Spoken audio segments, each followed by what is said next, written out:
ನಮಸ್ಕಾರ ಸ್ನೇಹಿತರೆ, ಗಣಿ ಎಜು ಎಕ್ಸ್ಪ್ಲೋರ್ ಯೂಟ್ಯೂಬ್ ಚಾನಲ್ಗೆ ಸುಸ್ವಾಗತ. ಓಕೆ, ಈ ಒಂದು ವಿಡಿಯೋನ ಯಾರೆಲ್ಲ ಕ್ಲಿಕ್ ಮಾಡ್ಕೊಂಡಿರೋದಂದರೆ ಸೆಕೆಂಡ್ ಪಿ ಯು ಸ್ಟೂಡೆಂಟ್ಸ್ ಯಾರೆಲ್ಲ ಎಕ್ಸಾಮಿನೇಷನ್ ಮುಗಿಸ್ಕೊಂಡು ಇವಾಗ ರಿಸಲ್ಟ್ಗೋಸ್ಕರ ವೇಟ್ ಮಾಡ್ತಾ ಇರ್ತಾರೆ, ಎಲ್ಲ ಕಡೆ ಸರ್ಚ್ ಮಾಡ್ತಾ ಇರ್ತಾರೆ ಡೇಟ್ ಯಾವಾಗ ಅಂತಂದು. ಸೊ ಅಂದಂಗೆ ನಿಮಗೆ ಕೆಲವೊಂದಿಷ್ಟು ಫ್ಯಾಕ್ಟ್ಸ್ಗಳನ್ನು ಹೇಳಬೇಕಾಗಿರ್ತದೆ. 2024 ಅಂದರೆ ಹೋದ ವರ್ಷದ್ದು ನಿಮಗೆ ಗೊತ್ತಿರಬೇಕಾಗಿರ್ತದೆ.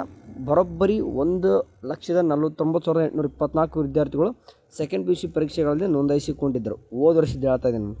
ಓಕೆ, ಅದರಲ್ಲಿ 1,48,942 ವಿದ್ಯಾರ್ಥಿಗಳು ಪರೀಕ್ಷೆಗೆ ಹಾಜರಾಗಿದ್ದರು.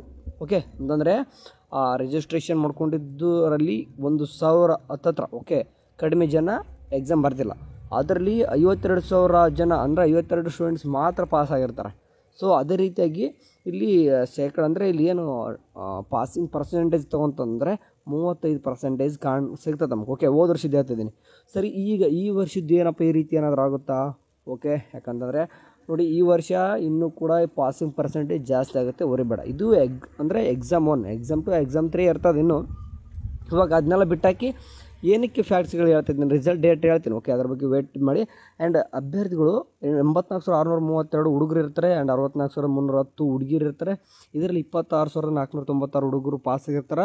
31%. ಓಕೆ, ಪರ್ಸೆಂಟೇಜ್ ಅಂದರೆ 31.31 ಹುಡುಗರು ಪಾಸ್ ಆಗಿತ್ತು. ಅಂದರೆ 26,900 ಹುಡುಗಿರು ಪಾಸ್ ಆಗಿರ್ತಾರೆ. ಅವ್ರದ್ದು ಶೇಕಡ ಪರ್ಸೆಂಟೇಜ್ 35 ಅಂತಂದರೆ 35.2 ಅಂತಂದರೆ ಇಲ್ಲಿ ಸ್ವಲ್ಪ ಹುಡುಗಿರು ಪಾಸಿಂಗ್ ಪರ್ಸೆಂಟೇಜ್ ಜಾಸ್ತಿ, ಯಾಕಂದರೆ ಚೆನ್ನಾಗಿ ಓದ್ತಿರ್ತಾರೆ ಪಿ ಯು ಸಿ ಅಂದರೆ ಆಲ್ರೆಡಿ.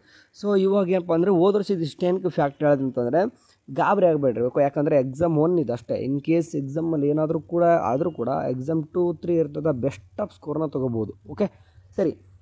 ಇವಾಗ ಏನಪ್ಪ ಅಂದರೆ ನಿಮಗೆ ವಿಚಾರ ಡೈರೆಕ್ಟಾಗಿ ಮಾತಾಡೋದಂತಂದರೆ ರಿಸಲ್ಟ್ ಯಾವಾಗ ಬರ್ತದೆ ಸೆಕೆಂಡ್ ಪಿ ಯು ಅಂತಂದು. ಓಕೆ, ನೋಡಿ, ಹೋದ ವರ್ಷ ಬಂದಿರತಕ್ಕ ಡೇಟ್ ಹೇಳ್ಬಿಡ್ತೀನಿ. ಎಕ್ಸಾಕ್ಟ್ ಬಂದುಬಿಟ್ಟು 2024 ನಿಮಗೆ ಏಪ್ರಿಲ್ 10ಗೆ ರಿಸಲ್ಟ್ ಸಿಕ್ಕಿದೆ. ಓಕೆ, 2023 ತೊಗೊಂತಂದರೆ ಏಪ್ರಿಲ್ 26 ಇದೆ.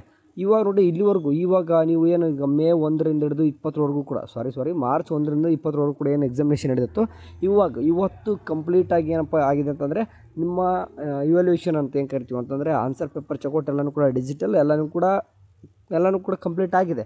ಇವಾಗ ಏನಪ್ಪ ಅಂತಂದರೆ ರಿಸಲ್ಟ್ ಅನೌನ್ಸ್ಮೆಂಟ್ ಮಾಡಬೇಕು. ಆ್ಯಸ್ ಯೂಶ್ವಲ್ ಅವ್ರು ತೊಗೊಂಡಾಗೆ ಸೆಕೆಂಡ್ ವೀಕ್ನೇ ತೊಗೊತಾರೆ. ಅಂತಂದರೆ ಈ ಫಸ್ಟ್ ವೀಕ್ ಅಂತೂ ಬರೋಲ್ಲ, ಈಗ ಏಪ್ರಿಲ್ ಫಸ್ಟ್ ವೀಕ್ ಬರೋಲ್ಲ, ಸೆಕೆಂಡ್ ವೀಕಲ್ಲಿ ಯಾವಾಗಾದರೂ ಬರ್ಬೋದು. ಅದನ್ನ ಡೇಟ್ ಕನ್ಫರ್ಮೇಷನ್ ನಮ್ಗೆ ಒಂದು ಟೈಮ್ ಸಿಗುತ್ತೆ, ಅದನ್ನ ಗೊತ್ತಾದ ತಕ್ಷಣ ತಿಳಿಸ್ತೀನಿ. ಓಕೆ, ನಮ್ಮ ಒಂದು ವಾಟ್ಸಪ್ ಚಾನಲಲ್ಲಿ ನಿಮ್ಗೆ ಸಿಗ್ತದೆ, ಅಲ್ಲೂ ಕೂಡ ಡೇಟ್ ಹೇಳ್ತೀವಿ ಏನಾದರೂ ಬಂದರೆ update.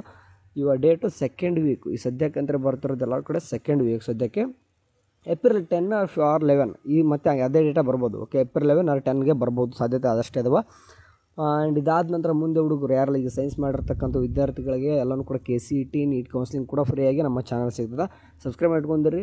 And second P U student ಕೂಡ ಕೆಲವೊಂದಿಷ್ಟು ಮುಂದೆ ನಿಮಗೆ ಈಗ ಇನ್ಮೇಲೆ ಓಕೆ, ಈಗ PUC ಮುಗಿಸ್ಕೊಂಡು ಮುಂದೆ ಏನೋ ಡಿಗ್ರಿ ಮಾಡ್ತಿರೋ ಅಥವಾ ಬೇರೆ ಏನಾದರೂ ಕೋರ್ಸಸ್ಗಳು ಮಾಡ್ತಿರೋ, ಪ್ರೊಫೆಷ್ನಲ್ಗೆ ಹೋಗ್ತಿರೋ, ನಿಮಗೆ ಸ್ಕಾಲರ್ಶಿಪ್ಸ್ಗಳು ಏನಾದರೂ ಅಪ್ಡೇಟ್ ಬೇಕಂತಂದರೆ ನಮ್ಮ ಚಾನಲ್ಗೆ ಇವಾಗ ಜಾಯ್ನ್ ಆಗಿ. ಆ್ಯಂಡ್ ರಿಸಲ್ಟ್ ಅಪ್ಡೇಟ್ಗೋಸ್ಕರ ವಾಟ್ಸಪ್ ಚಾನಲ್ಗೆ ಜಾಯ್ನ್ ಆಗಿ. Thanks for watching. ಅಷ್ಟೇ, ಬಾಯ್.